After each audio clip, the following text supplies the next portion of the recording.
The three most important things that are happening in the world now are that we're at the end, late in a long-term debt cycle.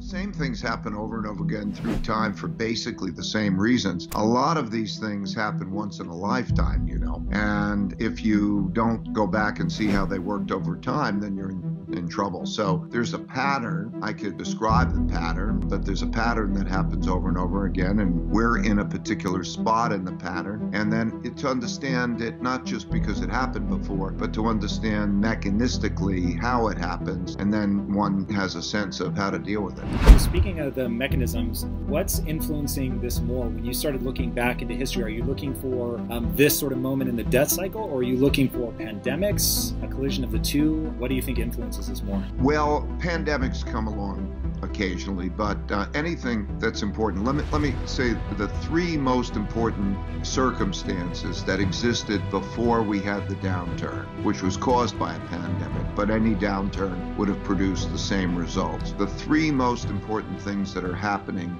in the world now are that we're at the end, late in a long-term debt cycle in which central banks cannot control monetary policy the same way. They can't lower interest rates. They can't get money to a lot of people who need the money in the traditional way. So just like in 1929 to 1932, there was a debt crisis that came as a result of an excessive amount of debt in the boom year. And then when you have that in 1932, we hit zero interest rate. And when they hit zero interest rates in 32, like in 2008, central bank prints money and buys financial assets. When you talk about financial assets, this is one thing that even I found myself a little bit confused by. What is a financial asset? Well, mostly bonds. Central bank is allowed to buy bonds, and mostly government bonds. So if you were going to describe what a bond is, what's the easiest way to think about a bond? When someone borrows for a number of years and has to pay back, makes a promise to deliver currency, that's a bond. And so one man's debt or another man's assets, which we call a bond, and that is a promise to deliver currency. And so what happens in these cycles is that normally central banks can stimulate the economy by lowering interest rates. But when you hit zero interest rates, that doesn't work. So the last time it hit zero interest rates was 1932. And what they did in 1932 was the same thing they did in 2008. And that is that the central banks prints a lot of money and buys government bonds. And so we're doing that now. And just to be clear, the reason that they're doing that is so somebody has bought a government bond. Government is basically saying, hey, you, dear person, lend me the money. I'm going to build something, roads, whatever, but I'm going to pay you back in a year, 2 years, 10 years, whatever, plus interest, I would assume. That makes it worthwhile. And the reason that the government is going in and buying those is to get back liquidity to the people that have loaned them that money? Yes, because think of it this way. The central government, and also companies and individuals, don't have the capacity to create money. So the central government has the right to determine they can tax people, they can get money from people, and they can spend money on whatever they want to spend money on. But they don't have the right to print money and create money and credit like the central bank does. The central bank is the Federal Reserve. Similarly, the Federal Reserve does not have the right to spend money and determine how it's spent. That's for Congress. A lot of people, a lot of companies need checks. Now, where will those checks come from? So there'll be checks from the government. The type of support we're going to receive is two types of support.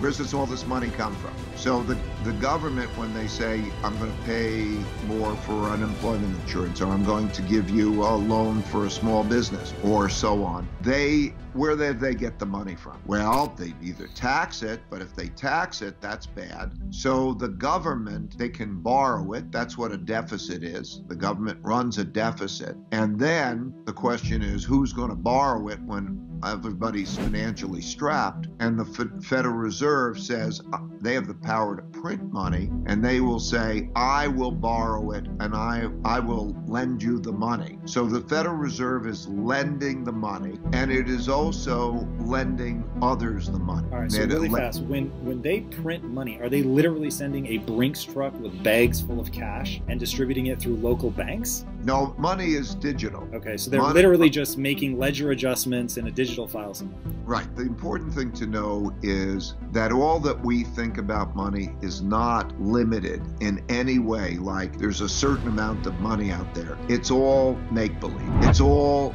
digital. So they could change the digits and then they can create money.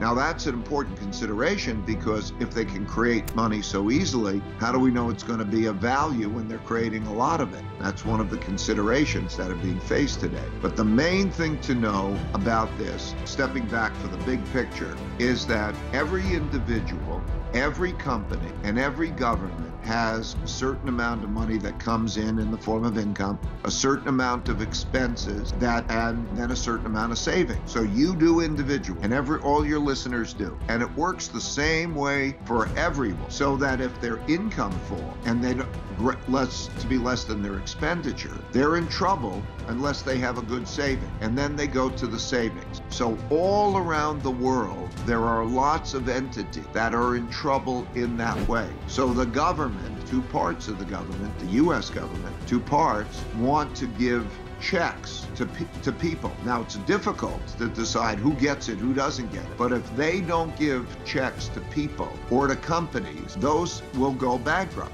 because they may not have enough savings. So you saw J. Crew went bankrupt, and you'll see others go bankrupt because they don't have enough. And so when they go bankrupt, then that's a whole other process. So in order to prevent that, they have to give money, and so they print money. We call it print. There's not even paper much. It's digitally create money, and then that comes in the form of loans. Okay, so basically they're digitally creating money, which they're allocating to the government, and then the government is deciding how to disperse those funds? Yeah, the Federal Reserve will buy government bonds, so it's a transaction of buying it, and they will also buy private bonds. They might pick a company, many companies, and they'll say, I will buy your bonds, which is the equivalent, I will lend to you. And that's what happened. Okay. And that's happened through history. So what we're going through is the same process as happened in the 1930 to 1945 period. So as I was saying, there are three important things.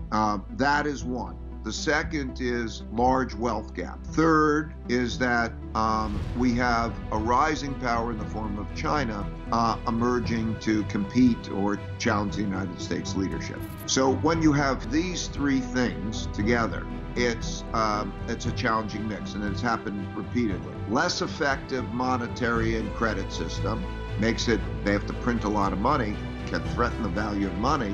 Second, when you have a large wealth gap and you have an economic downturn, people are more inclined to have conflict. So how that's dealt with, we're going to reconsider how that wealth will be divided, and that'll change taxes and relationships. And then the third is we're no longer in a world order where the United States is the only dominant power. These three things existed, and the most important things existed. And then we had the downturn in terms of the virus. So you could think of the virus like being a tsunami that came, and if it went, and if we had no more of it, it still would have left a lot of economic damage. So in all different ways. So the economic damage has to be understood and dealt with. I think that each person should understand there's a certain level of basic understanding. First, take care of yourself, and then, you hope that you have smart people who, I think, most important thing is that they're smart in being able to engineer an economy that will increase the size of the pie as well as divide the pie well. And then also that this is done in a non-antagonistic way. Smart people working together in a bipartisan way have the capacity of managing this well. So if I was giving political advice, and that's not what I do, but if I was giving political advice, the most important thing, I think, is who can do this, who's got the intelligence to do the engineering, plus to do it in a manner that we are not fighting with each other. That what history has shown us is that when things get difficult, people get stressed, and they can get angry, and they could all fight with each other. And that produces the next leg of a terrible economy, because the economy won't work efficiently if people are fighting with each other. The system doesn't work well. So one would have to say, who's going to bring the country together behind sensible, I would say, bipartisan programs? Because if you don't have that, then you have a form of revolution and you don't have good management. And that's the greatest risk, I would say, politically. You have to have an economy in which the people believe that you have a fair system, and you have to have productivity. So I would say the most important thing is the redistribution of opportunity to make people productive and to eliminate the internal conflict, or to reduce the internal conflict, which can be so disruptive. When you see large wealth gaps and at the same time you see economic problems, you have a lot of internal conflict, and that internal conflict is bad economically and it's bad socially. So yes, I think but it's not just the wealth gap, it is the productivity level that results. So the wealth gap is a problem, the opportunity gap is a problem, the productivity that allows, and productivity can be measured in what you earn relative to what you spend. So yes, all of that gap is an issue, and it's certainly going to be a political issue. So when we talk about markets and the economy and all of these things, we have to realize, for example, that there's a great internal politics, populism of the left and populism of the right, and the polarity is becoming greater. It's entirely possible that neither side accepts losing the 2024 elections. In other words, that we lose, the democracy, in a sense, you could find ourselves in a situation where the rules no longer apply because of that type of internal conflict. Internal conflict will have a big effect.